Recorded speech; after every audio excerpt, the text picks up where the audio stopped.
Hey, it's me, Nalthazar, and welcome to another video. In this one, I'm going to be showcasing Narset of the Ancient Way. So, a really quick shout out. Thank you, Octagon, for hooking me up with this Planeswalker so I could make this video. I've been getting a lot of questions from you guys about Narset and what are some decks that I can use with Narset, and is she worth getting? So I get to make this review for you guys, and I'm really glad that I do. So, thank you.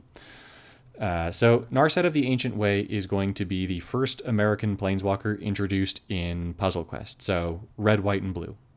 Yes, I know other countries are represented by the red, white, and blue, but just as someone who lives in America, I don't know. I guess we call the red, white, and blue color combination American.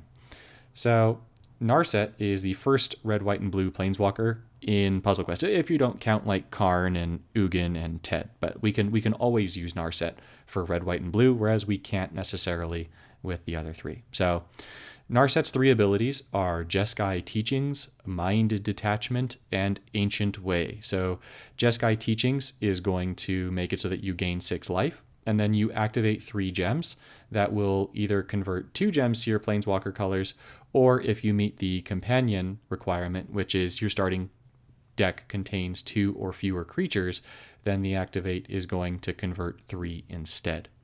The second ability, Mind Detachment, is discard a card and draw 3 cards. Then, if the discarded card is a spell, you're going to deal X damage to target opposing creature, where X is its mana cost. If it's a support, you're going to gain X mana, where X is its mana cost. So, before I got this Planeswalker and before I tested it, I thought that Mind Detachment would be Narset's best ability, and it absolutely is. It's really, really good. And then the third ability is Ancient Way, and at level 60, you're going to create a Greater Ancient Way token, which will then also let you draw 3 cards, and then non-creature cards in your hand all gain 2 mana. The Greater Ancient Way token is going to be a support with 4 shields that says when you cycle a non-creature card, deal 4 damage to any opposing target. This effect can trigger up to 4 times per turn. It also is going to have the ability that when you draw a card without cycling, that card gains cycling 4. So you can exile it, and if you have 4 mana in your hand, you're going to draw a new card. Now, what I really like about this third ability, and you're gonna see it in a little bit, is Narset of the Ancient Way is like doing like this flying kick, and so every time you trigger that Greater Ancient Way, you see the image of the flying kick, and then you see the little animation go and hit your opponent's Planeswalker. So I like to think that Narset's doing like a flying sidekick to the opponent's face, but you know, that's just me. I get a kick out of it. Pun intended. So here's what Narset looks like at level 1, in case you were wondering. So you don't have any of the abilities unlocked, and the mana gains are going to be +1 to white, +1 to blue, and then -2 to both green and black, and -1 to red.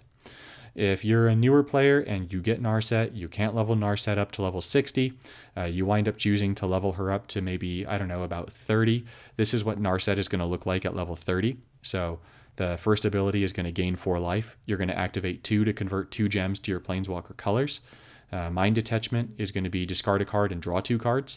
Then if the discarded card is a spell, deal X to target opposing creature. X is the base cost of the discarded card. So you're not going to have the mana gain from discarding a support. It's just going to be for a spell. And then Ancient Way, your third ability, is going to create an Ancient Way token, and you draw 3 cards. The Ancient Way token is going to say, when you cast or cycle a non-creature card, deal 4 damage to any opposing target. This effect can trigger up to 4 times per turn. The difference between this and level 60 version is that you're not going to give the cards in your hand cycling. So you have to actually have cards with cycling for this to work. The bundle itself is going to come with the Narset Planeswalker. It's going to come with 120 pinkies or mana jewels. It's going to come with 80 mana crystals and 35,000 mana runes. Furthermore, it's going to come with 3 Ikoria booster packs. And so these would be your odds of getting things. May the odds be ever in your favor. Now, the first thing that jumps out to be at Narset, apart from being 3 colors and the bundle, is that the bundle is $40 US. I believe that it's going to wind up being about like 40 euros, etc. And so that definitely stood out to me, is that it's definitely pretty pricey as bundles go. So let's get into the gameplay and see if we can justify the bundle. So this is my first standard match, as we see Narset flying in with a sidekick to Sarkhan. And so this is a pretty unique deck. I'm really excited to show you guys this one. So this is actually an activate deck. And so I'm going to have the deck list up here on the left. And so you're going to see that the deck runs off of things like the little gremlin that we just drew, along with the little fox that's going to go ahead and trigger 3 activated gems every turn during combat. So for the things that are going to be activating gems, we have Golos, we have Pyromancer's Goggles, we have Midnight Clock, Castle Vantris, a bunch of stuff like that. So gem conversion, card draw, and then getting goodies. Now, there's only one spell in the deck, and that spell is Chromanticore. And so the idea behind having only one spell in a deck like this is to make it so that we can try and ideally get 3 Chromanticore casts every turn. And then, just because of the way that I like to play it, is then share the wealth. So share those Chromanticores around. Now, as I'm playing, you're going to see a lot of the supports are popping up on the screen. You're going to see a lot of the supports flash with that little light. You're going to see Golos is going to flash a lot. You'll see the Gremlin flashing a bit. And that's just me tapping on the activated gems. Now, you'll also see that I have Rowan Kenrith along with the Royal Scions in the deck. And so Rowan Kenrith's third ability is going to activate and trigger gems. It's going to trigger activated gems, so trigger and destroy them. So that's why Rowan's in the deck. And then the Royal Scions are in here to give me a little bit more card draw and to give me a little bit more double strike. So I've got Embercleave in to give the first creature double strike, but having the Royal Scions in is going to let me give something else double strike. Now, this match took a little bit to get into things because this was actually the very first match that I played with this deck. So I was still getting used to it a little bit. And now I really get to start making things happen. So I get to put Chromanticore on Golos, and every time I play a non-creature spell, or a non-creature card, it's going to make the little gremlin trigger and destroy my activated gems. So every time I get a Pyromancer's Goggle trigger, then that's going to break yet another gem. And so here you'll see that now I'm going to give the Fox the Chromanticore. And yes, I know that I have Embercleave down, but I'm just working out the deck and trying to see how everything works. So I've got 3 Chromanticores here in my hand already, which is pretty fantastic. Looking through my abilities, debating Mind Detachment, but honestly, Jeskai Teachings, I kind of want to see how it works since I'm going to be destroying everything anyways. I do have 3 creatures in the deck, so I will only be converting 2 gems instead of 3. And fortunately, 2 of those gems are on those green ones right there. I got to go ahead and match, and you'll see right there with the matches that each match actually wound up causing different gems to appear. So that first one made white and blue gems appear. And so because of that, and because Narset is 3 colors, I actually don't really like the first ability very much. I can see it being useful if you're just spamming Jeskai Teachings every turn in a deck like this. But apart from that, not really. So here I'm using my third ability.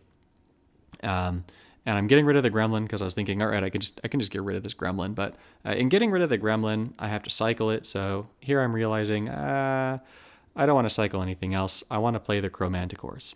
So now we'll get to see the third ability in action. And I really love how the animation of this third ability goes, just because of the picture of Narset kicking things.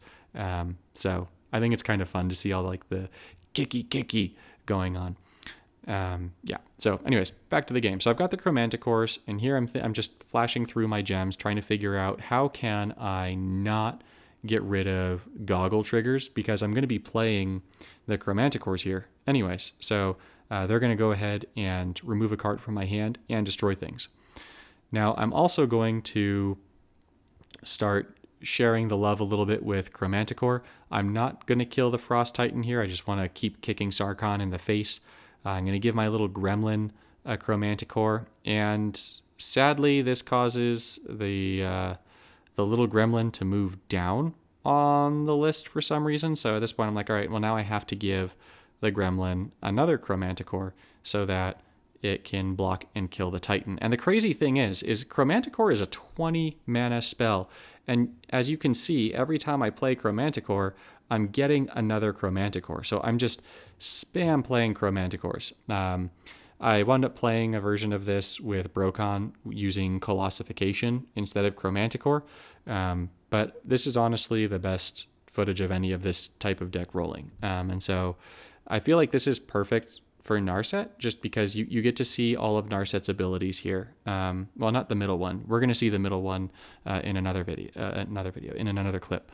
But you're seeing how the third ability activates. It's only going to activate 4 times a turn.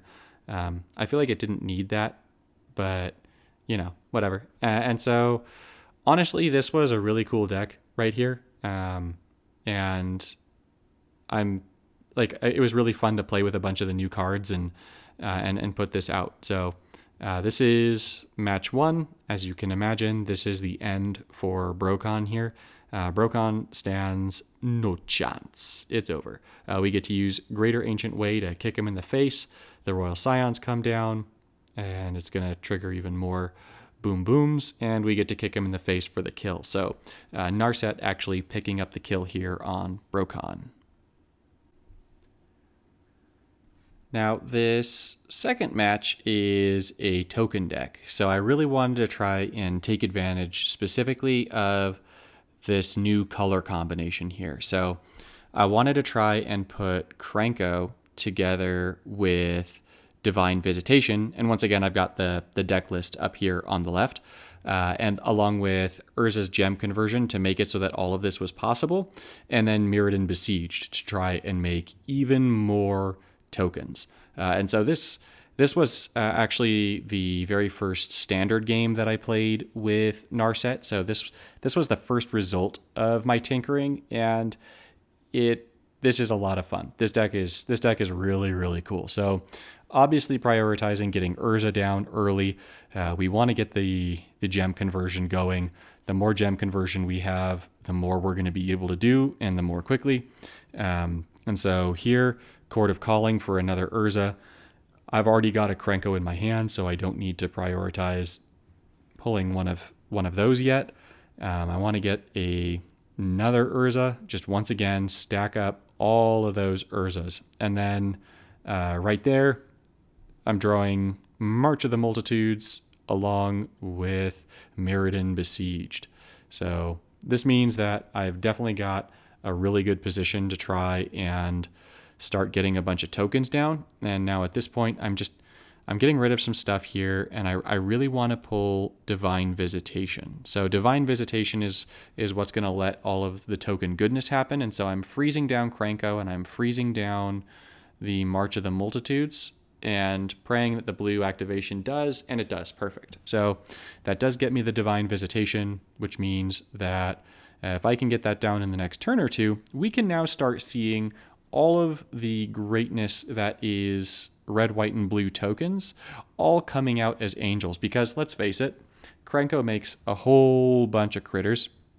And not only Krenko, but the March of the Multitudes does too. Now here, looking at the hand, and I don't have enough mana to get the Divine Visitation down. And so I'm looking at Ancient Way, but that's not the way to go. The way to go is definitely to get rid of the Shadow Spear and use Mind Detachment. So I can discard the Shadow Spear, draw a new card, and gain 10 mana, which is super bonkers and awesome. So gonna throw Divine Visitation up to the front, and I'm gonna use Mind Detachment, draw a brand new Shadow Spear, yes please, gain 10 mana, and now we can go ahead and play the Divine Visitation with the white match on top. So let's make that white match, get Divine Visitation, play Mirrodin Besieged, drop Krenko, and now start getting the angels rolling. Papa Yorvo is not gonna like all of these angels, let me tell you. So this first turn, we're just getting a few angels down. But nonetheless, even though it's just a few angels down, one March of the Multitude cast here is getting us a 59 angel token. You're going to see it drops down to 58 as our Urza support gets matched. The Urza support has 10 shields right now, which is important for playing artifacts. And we're drawing some more cards. And here, I want to play some more goodness from my hand. So I'm thinking, you know what is the sensible thing to do here, Nalthazar? Let's see what we've got. We've got some supports in our hand. So if we just use our second ability, throw Embercleave on up and get rid of Mirrodin Besieged, that should give me 18 mana right there to Embercleave, which it does.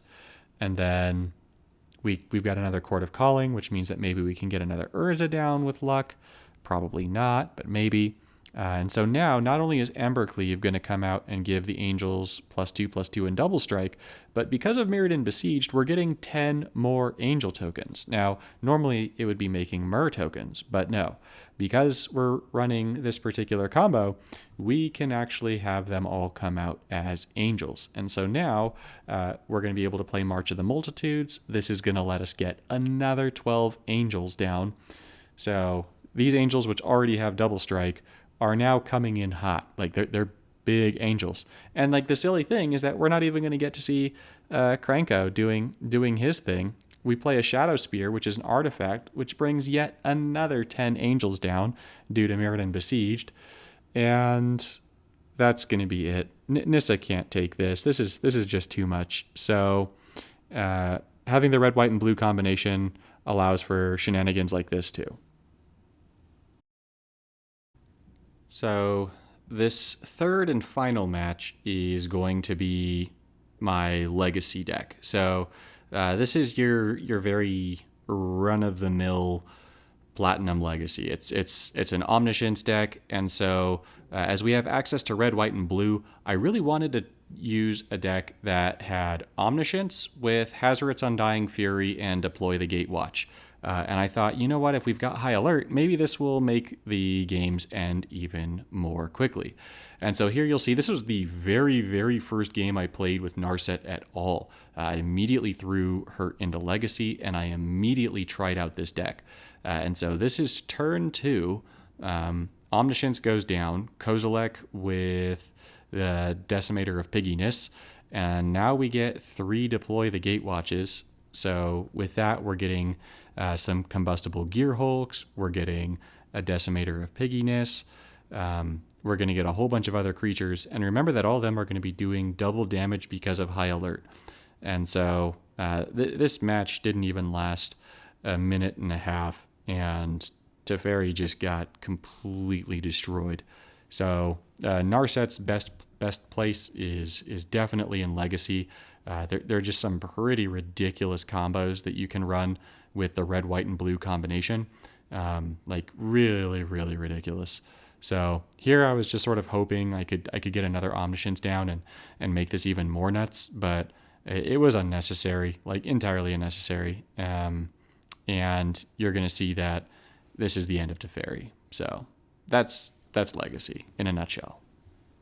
So this brings us to the end of our happy little video, which is what are my thoughts on Narset of the Ancient Way. So like with all 3 color walkers at this stage, Narset is very, very good. Mind Detachment is an incredible ability. Discard a card, draw 3, and then just giving that first card in your hand, all of that mana is really good. Sorry, not the first card. You just gain X mana, which is just game changing. Narset it definitely shines the most in Legacy, just because, I mean, the whole Hazoret's Undying Fury in conjunction with Deploy the Gatewatch, while also having access to blue, or even just like some Blue Sun Zenith decks that you can run with Narset. There's a few other combos you can do, but it's pretty crazy, honestly. Like pretty insanely crazy. You can also, in Standard, there's a lot that you can do with Narset in Standard. If you look at how she's designed, she really seems to be designed a lot to be used with cycling or something like that. And Narset, I didn't find in my testing that Narset was best with cycling. Narset was best just used for, we're just using her for her colors, honestly. I think that Brocon is still better than Narset. I think that the Bolas crew, specifically Bolas 2, is better than Narset. And I think that Narset is about on the same power level as Tamio. Maybe honestly a little bit better in some ways than Tamio and worse in others, right? So they both have the white and blue in common, but Narset has red, whereas Tamio has green. And so green tends to be a better color in Puzzle Quest than red is. But for Legacy, the thought is that you get Hazard's Undying Fury instead of running green gem conversion for Tamio. And for Standard, you get to throw things in like Ember Cleave, right? Which is super, super strong. Or you could run Repeated Reverberation, which is making waves right now. So there's a lot that you can do with Narset of the Ancient Way. $40 is definitely expensive. So if you wait for this one to come out for crystals, I totally understand. But this is definitely a Planeswalker you're going to want to add to your collection. If you're a brand new player and you're wondering, well, all right, should I target Narset over other 3-color walkers? My answer is going to be pretty simple, honestly, is that I think that you should get Brocon first if you can. Brocon is the best Planeswalker in the game along with Bolas 2. Bolas 2 is pretty insanely good. That being said, some of it's going to depend on what cards you've been pulling thus far. So if you have really good cards that fit into Narset, and you don't have cards that are going to fit as well into Bolas or into Tamio, then yeah, go ahead and pick up Narset. You're really never going to regret picking up a 3-color walker. And Narset's mana gains are good. They're just like Brocon's. Like I said, that second ability, Mind Attachment, is really, really strong. So yeah, this is definitely a Planeswalker that you guys are going to want to have in your collections. So thanks for tuning in. Thanks for watching this, and I'll see you guys in the next one.